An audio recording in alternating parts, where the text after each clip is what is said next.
fiz uma coisa que eu não fazia há muitos anos. Comprei um DVD. Eu tive que comprar um leitor de DVD também, porque eu já não tenho mais nenhum aparelho para ler isso, mas vai valer a pena.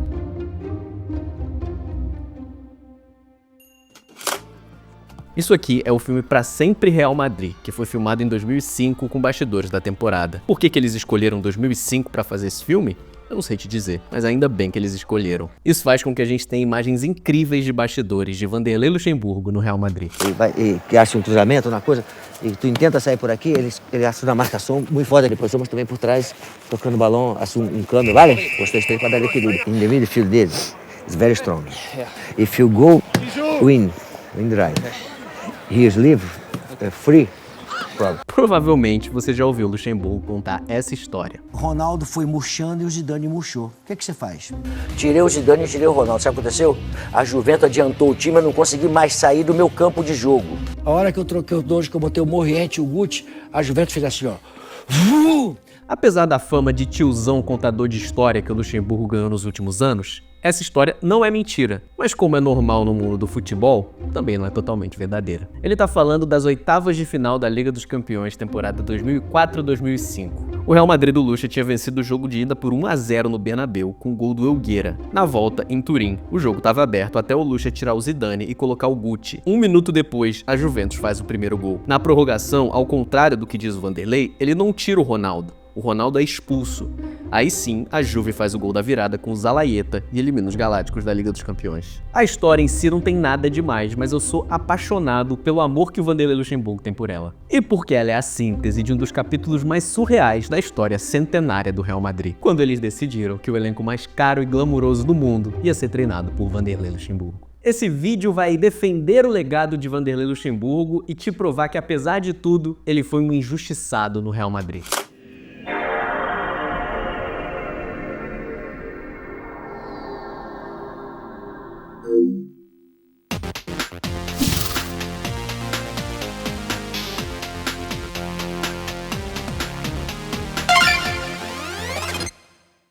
Se você gosta desse canal, como sempre, eu te convido a deixar o like e a se inscrever. A gente está crescendo devagar, mas devagar se vai ao longe, então a gente conta muito com o seu apoio. E por favor, se você sabe de alguma história que você acha que tem a ver com o que fazemos aqui, deixa nos comentários que a gente vai atrás. Para a gente entender a passagem do Luxemburgo pelo Real Madrid e como é que isso aconteceu, primeiro a gente tem que voltar ao passado e entender o que um significava para o outro. Vamos começar com o Real Madrid. Na virada do século, o empresário Florentino Pérez concorreu pela segunda vez à presidência do Real Madrid e venceu com 55% dos votos. Foi o começo da chamada Era Galáctica do Real. Você com certeza já ouviu esse nome, Galácticos. Ele surgiu como ironia.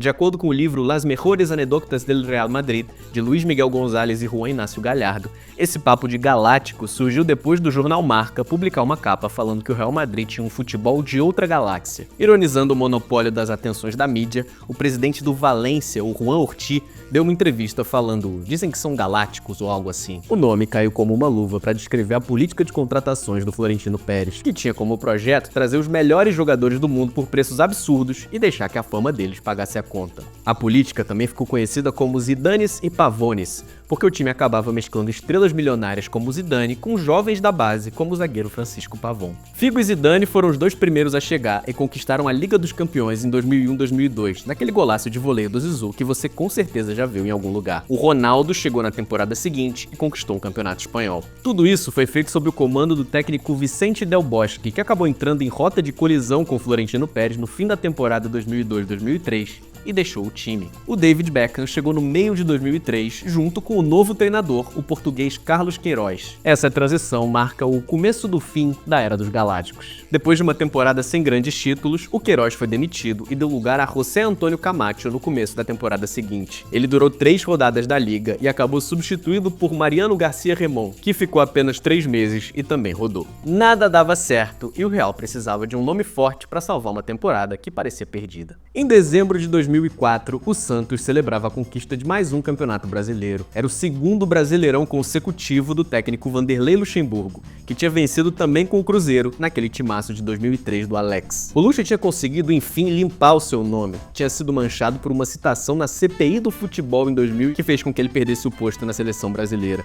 O Lucha, inclusive, mudou de nome e de data de nascimento nesse rolo, em que foi acusado de falsidade ideológica e passou a assinar como Vanderlei com V e I em vez de W e Y, como era antes. Com tudo isso superado, ele vivia o auge e o telefone tocou. É surreal pensar que você podia ganhar o Campeonato Brasileiro e ser contratado pelo Real Madrid. Mas de maneira repentina, ele abandonou o Santos e se apresentou para ser o quarto técnico do Real Madrid em 8 meses. O diretor de futebol era o italiano Arrigo Sacchi, treinador lendário do Milan. E de acordo com o El País, ele chegou no nome do Lucha por recomendações de amigos. Depois de uns telefonemas, estava tudo certo. O Lucha se apresentou no Bernabéu com um terno azul escuro e uma gravata púrpura, sem exibir a fama de pedante que o atribuíam em seu país. Não prometeu títulos, mas trabalho duro para que os títulos chegassem. Ele chorou por realizar um sonho e falou dos seus 4 pilares: disciplina, união, trabalho e profissionalismo. O Mundo Deportivo, jornal de Barcelona que adora bater no Real Madrid, classificou ele como um técnico que sabia lidar com o ego dos craques, dominava o marketing, mas que tinha sido condenado por evasão fiscal. É muito curioso que hoje o Luxemburgo tem a fama de ser um treinador ultrapassado e repetitivo, porque a imagem que ele queria projetar e projetava naquela época era justamente o contrário. O senhor revolucionou em algumas partes do futebol, trazendo um software, informática para dentro do vestiário e também a neurolinguística. Como é que isso funciona na conversa com os jogadores? Fui criticado por algumas pessoas porque eu lancei um software de futebol. A informática está no mundo todo. Então o futebol precisa de modernizar, mas não é modernizar dentro do campo de futebol, não. A parte tática do futebol hoje é toda moderna, no Brasil ou fora do Brasil. Agora o que está retrógrado e arcaico é a estrutura do futebol, porque as pessoas não querem deixar esse tipo de empreendimento, de investimento, chegar no futebol. O primeiro treino dele foi um rachão entre casados e solteiros, que os casados ganharam por 5-0. Parecia um sonho para o primeiro técnico brasileiro da história do Real Madrid. Mas a verdade é que ele tinha chegado no meio de uma bomba. Bombayı parmadı nedir? Herkes bıraktı. Gidiyor ya şuraya bak, rezilliğe bak. Porque Elizondo para el partido y manda a los jugadores a la caseta. Algo debe estar ocurriendo. Sin duda. Pues bastante importante, como es parar un partido Y desalojar un estadio de 80.000 personas. Bernabéu con 80.000 personas. No dia 12 de dezembro, antes da chegada do Luxemburgo, Real Madrid e Real Sociedad empatavam por 1-1 no Santiago Bernabéu, quando o jogo foi interrompido por uma ameaça de bomba. O estádio foi evacuado, mas nada aconteceu. A federação decidiu que o restante do tempo ia ser disputado em outro dia. Nesse meio tempo, o Garcia Remón caiu, o Lucha assumiu e a primeira missão dele ia ser vencer um jogo em 6 minutos. Parecia impossível, mas a estratégia dele foi tão simples quanto inteligente. Além de treinar por 7 horas e meia antes do jogo, A bola tem que chegar no Ronaldo e no Zidane. Quem pegar a bola tem que chegar no Ronaldo e no Zidane. se alguém pode resolver um jogo em 6 minutos, é um dos dois. Zidane, pelota nuevamente para Guti, la pone en largo. Ahí está intentando llegar esa pelota Ronaldo, le acompaña también Morientes, Ronaldo le quiere hacer el lío al defensa, se marcha Ronaldo, penalti, Ronaldo fuerza el penalti, va Zidane, gol, Madrid en 6 minutos. A estreia incomum colocou Luxemburgo nos holofotes como um técnico capaz de fazer milagres. E o projeto parecia que ia andar. Ele chegou querendo mostrar serviço e botou os galácticos para treinar fundamentos. Ronaldo, Owen e Raul tiveram que aprimorar finalizações. O Roberto Carlos, que era o grande entusiasta do Lucha no elenco, disse que os jogadores ficaram surpresos com a mentalidade do treinador. Mas a relação com o Ronaldo Fenômeno parecia que ia ser um fator complicador. Os dois tinham tido um problema em 1999, quando o Lucha era técnico da seleção brasileira. O Brasil ia disputar amistosos, mas a Inter de Milão só tinha liberado o Ronaldo para um dos jogos. O Vanderlei ficou bravo e mandou o Ronaldo embora assim que ele chegou. E o Ronaldo não estava exatamente longe dos holofotes no começo de 2005. Da união entre Ronaldo e Daniela Sicarelli foram assunto hoje no mundo. Esta é a janela do quarto onde Ronaldo e Daniela passaram a lua de mel. Eles saíram desse hotel de luxo aqui do centro de Paris no começo da tarde e foram direto para o aeroporto. Em fevereiro de 2005, Ronaldo se casou em Paris com a modelo e apresentadora Daniela Sicarelli. O casamento atraiu todas as atenções da mídia. Ele ficou alguns dias sem treinar e o Luxemburgo ficou incomodado. Ele disse à imprensa que não queria que o casamento acontecesse naquela semana e que o Ronaldo treinou pouco e mal. Mesmo assim, foi no casamento com a sua filha. Ele também pegou no pé do Beckham, que chegou atrasado num treino e teve que treinar separado. A real é que quando você tá ganhando, tudo isso faz parte de um trabalho que está sendo feito. E o Lucha começou ganhando. No primeiro jogo dele de 90 minutos, foi inclusive o Ronaldo quem decidiu com 2 gols contra o Atlético de Madrid. A primeira decepção veio quando o Real acabou eliminado da Copa do Rei por um empate contra o Valladolid. E quando ele finalmente perdeu um jogo pro Atlético Bilbao, logo depois do casamento do Ronaldo, o destaque foi pro fim de uma invencibilidade de 10 partidas. Com o avassalador Barcelona de Ronaldinho Gaúcho como oponente no Campeonato Espanhol, as fichas estavam na Liga dos Campeões. A estreia do Luxemburgo na competição ia ser contra a Juventus, nas oitavas de final. Justamente o confronto daquela história que ele repete praticamente todo dia. A hora que eu troquei os dois, que eu botei o Moriente e o Guti, a Juventus fez assim, ó. O jogo de ida no Bernabéu não foi um primor de assistir. O Real venceu por 1-0, um gol de cabeça do Hugueira em cruzamento do Beckham. E na volta, eu imagino que você já sabe o que aconteceu. Nós siamo venuti a lavorare, a giocare e criare. Poi le occasioni abbiamo creato, però poi non abbiamo fatto gol. A eliminação na Champions foi um golpe duro e o trabalho começou a ser questionado. Depois dessa eliminação, o Luxemburgo deu uma longa entrevista ao El País que mostra bem como é que é a relação dele com a imprensa, com os jogadores e o que ele pensava de futebol. Dizem que você fez algumas mudanças na estrutura da equipe e rapidamente voltou ao formato anterior. Por quê? Sim, na partida anterior o Gravesen não podia jogar. Eu usei o Figo na ponta direita com 2 volantes. O que você pretendia com aquelas modificações? Cada treinador tem um conceito tático. Qual é o seu? Você, como jornalista, tem uma forma de fazer as entrevistas. Eu, como treinador, tenho uma forma de entender o futebol. Gosto de jogadores no meio campo, não gosto deles parados na ponta e prefiro os que podem fazer mais de uma função. Durante algumas semanas, o Ronaldo deu sintomas de nervosismo. Primeiro, atirou a camiseta. Depois, jogou uma garrafa de água num torcedor. Eu não quero falar desse tema, não é o momento de fazer isso. É o momento de trabalhar e não de gerar problemas. Na Espanha, causou muita surpresa e muito debate o deslocamento do Figo da ala direita para o meio de campo. Por que isso? No futebol mundial, só a Espanha joga com pontas. Me parece um feito que merece alguma discussão. Por que o único país que funciona assim? Não é o único país. A Holanda usa pontas, a Argentina usa pontas, na Inglaterra alguns times importantes usam pontas. Não. Me parece que vemos futebol um pouco diferente. Tem uma convicção tática. Falei com o Figo e lhe disse, você pode vir um pouco pra cá com a qualidade que tem. Os jogadores da sua categoria me parecem limitados quando só podem utilizar um cedor do campo. Está satisfeito com o Beckham como acompanhante de Gravesen na meia central? No Manchester e na seleção, ele jogou nessa posição.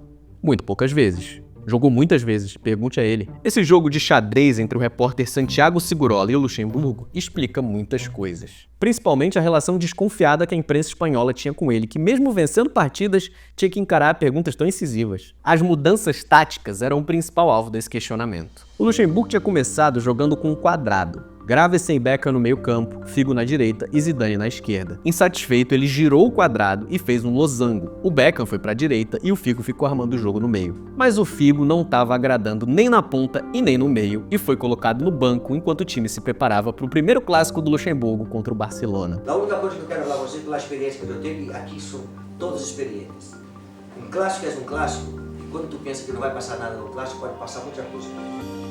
Hoje, com certeza absoluta, vocês estão preparados para correr 90 minutos e a ser tudo aquilo que vocês podem ser.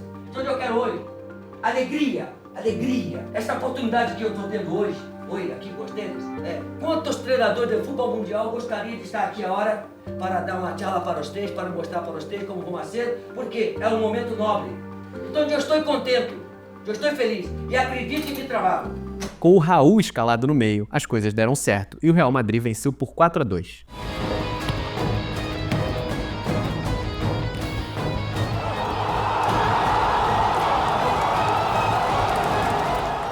Foi o começo do fim da relação entre o Luxemburgo e o seu camisa 10. O Figo não foi escalado de titular em mais nenhuma partida na temporada, começou a reclamar na imprensa e teve resposta pela própria imprensa. Figo disse que não tem diálogo comigo, mas tínhamos e não havia problema. Mas paramos de ter depois que eu tirei ele do time e nunca mais me cumprimentou. Não me dá nem bom dia, nem boa noite. Mas tá tudo bem. O Figo viu do banco o Real Madrid terminar o Campeonato Espanhol na segunda posição, 4 pontos atrás do Barcelona. Enquanto o Real se prepara para a próxima temporada, deixa eu te dizer que esse canal não seria possível sem a KTO.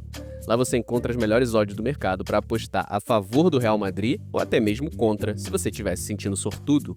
Obrigado demais a KTO, mas atenção, aposta não é investimento e quem disser que tá mentindo. Além disso, é só para maiores de 18 anos. Fica ligado. Valeu, KTO!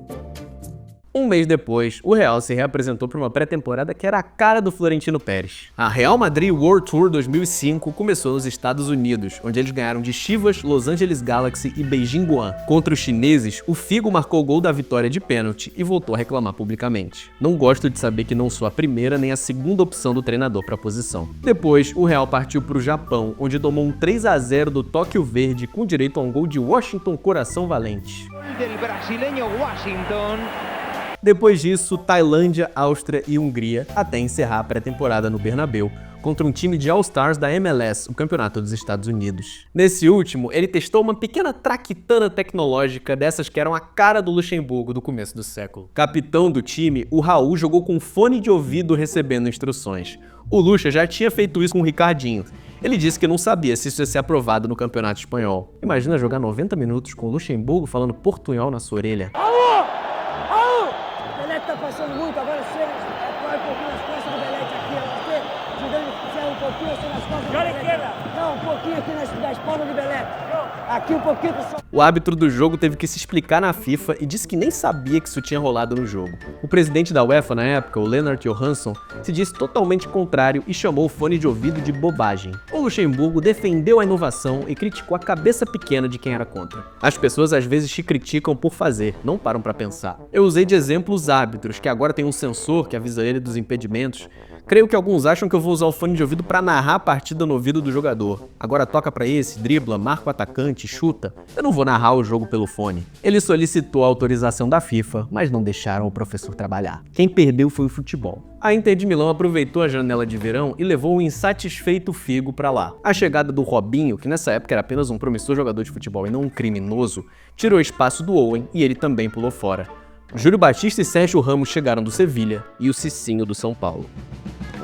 Sem fone de ouvido, o Real começou a segunda temporada do Luxemburgo com uma sequência de derrotas. O novo time oscilava muito e ele começou a ser muito criticado com belos trocadilhos após uma derrota por 3-0 para o Lyon na Liga dos Campeões. O pessoal pegava muito no pé do tal do quadrado mágico dele. O Miguel Angelotina, técnico do Espanhol, chegou a dizer que o Luxa tinha escolhido o pior país do mundo para aplicar sua teoria, já que todo mundo na Espanha gostava de jogar com pontas. Contra o Espanhol, inclusive, teve uma polêmica. O Real pediu a anulação da partida, uma derrota por 1-0, alegando que o árbitro apitou antes da finalização do gol do Espanhol. O que parece muito ser verdade, mas não deu em nada.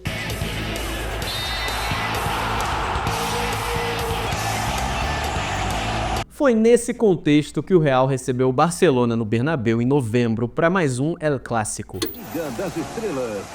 Se existe uma receita para se consagrar como o melhor jogador do mundo, essa receita é brilhar no grande clássico da Espanha, Real Madrid e Barcelona. Dia 19, ao vivo, exclusivo. Um que talvez você já tenha ouvido falar por causa de um tal de Ronaldinho Gaúcho que decidiu fazer a maior partida da sua vida. Abre para Ronaldinho, que vai encarar a Sergio Ramos, aí tem todo o peligro do mundo. Ronaldinho se vai por velocidade, Ronaldinho se vai meter, Ronaldinho. ¡Golazo! Atención, el Bernabéu está de pie aplaudiendo a Ronaldinho. Depois do clássico, como se não bastasse a derrota, o Luxemburgo ainda teve que administrar outra confusão. Em entrevista ao jornalista Milton Neves, o auxiliar dele, o Paulo Campos, disse que o Guti tinha fingido uma lesão para não jogar contra o Barcelona. Os caras pipocaram, ele disse. O Luxa ficou maluco quando soube da entrevista, levou as mãos à cabeça e disse: mas como é possível? O Guti se colocou à disposição para perdoar e a situação foi contornada com panos quentes. Todo esse caldeirão de críticas culminou no fim da passagem do Luxemburgo pelo Real Madrid, que não veio com uma derrota, mas com uma substituição. Minuto 40. Bueno, pues el sustituido es Ronaldo. Yo creo que para agradecer, pues hay personas que se dan una vuelta. Nós tínhamos perdido o Beckham no primeiro tempo com 23 minutos expulso contra o Getafe. E aos 43 ou 44 do segundo tempo eu tirei o Ronaldo e fechei o time e a torcida não gostou porque lá bota o time para trás e o nego bota aquele lencinho. E isso é uma ofensa para os Real Madrid, a torcida faz isso aí. E o presidente me questionou, mister, por que? Lá chama de mister, por que o senhor fez isso aqui? Peraí, presidente, já tinha acabado o jogo, estou com um jogador a menos, já queria, para mim já acabou, fura a bola e acabou o jogo. Ah, mas aqui em Madrid eu não estou acostumado com isso, presidente. Nós estamos acostumados, estou acostumado com o futebol, pô. Eu quero ganhar o jogo. Depois é outra história, dar espetáculo, até porque eu gosto muito de espetáculo, tanto é que você me contratar no Brasil. Não, mas aqui tem que ser assim. Eu falei, presidente, mas aí eu não estou entendendo, o senhor está me questionando. Depois do jogo que eu ganhei e tem que ser assim, o que o senhor quer? Não, mas tem que jogar assim. Eu falei, presidente, eu não pedi o senhor para vir para cá. O senhor foi lá no Brasil e me contratou. Se eu tiver que voltar, eu volto da mesma forma como eu vim. Pronto, voltei. A maior aventura da vida do Lucha terminou no dia 5 de dezembro de 2005, quase um ano depois da contratação. Quero agradecer ao Real Madrid a oportunidade que me brindou de treinar em Europa. Em absoluto me arrependo de haver aceitado este reto e depois de conhecer o clube, a afición e a cidade de Madrid, estou alegre. Estava seguro de que em julho conseguiríamos por lo menos uno de los títulos a los que optávamos. E com essa confiança, trabalhamos durante os meses que hemos estado aqui. Tenho tanto carinho por este grande clube que não deixo de pensar que algum dia podamos estar juntos. Hasta sempre, Alá Madrid. Alguns dias depois, o Luxemburgo se reapresentou no Santos, o clube que tinha deixado para assinar com o Real Madrid. Na Vila Belmiro, ele disse que não é que perdeu, é que não deixaram ele ganhar. No fim das contas, a passagem não foi nem tão terrível assim, mas ele teve muitos problemas com os jogadores e com a imprensa. Nós tínhamos nossos costumes. E alguém chegar e tentar mudar isso? Claro, nós tínhamos o costume de chegar na concentração, deixar as malas no quarto e antes do jantar tomar a nossa cervejinha e o nosso vinho. E o Vanderlei Luxemburgo, quando ele chegou, eu e o Ronaldo, chegando no professor, falamos, professor, eles têm uns costumes aqui, e o senhor vai ver, mas tenta não mudar não. Vocês já sabiam o que é que não tira o vinho da mesa e os 20 minutos da cervejinha antes do jantar, porque senão a gente vai ter problema, professor. Ele tirou a primeira cerveja e depois tirou as garrafas de vinho. Demorou 3 meses. No fim das contas, o Lucha não entendeu muito bem onde ele estava pisando. Foram 45 jogos oficiais, 28 vitórias, 7 empates e 10 derrotas. Um aproveitamento bem respeitável, nenhum título, é verdade, mas histórias incríveis que ele pode contar sempre que for convidado para algum programa de TV.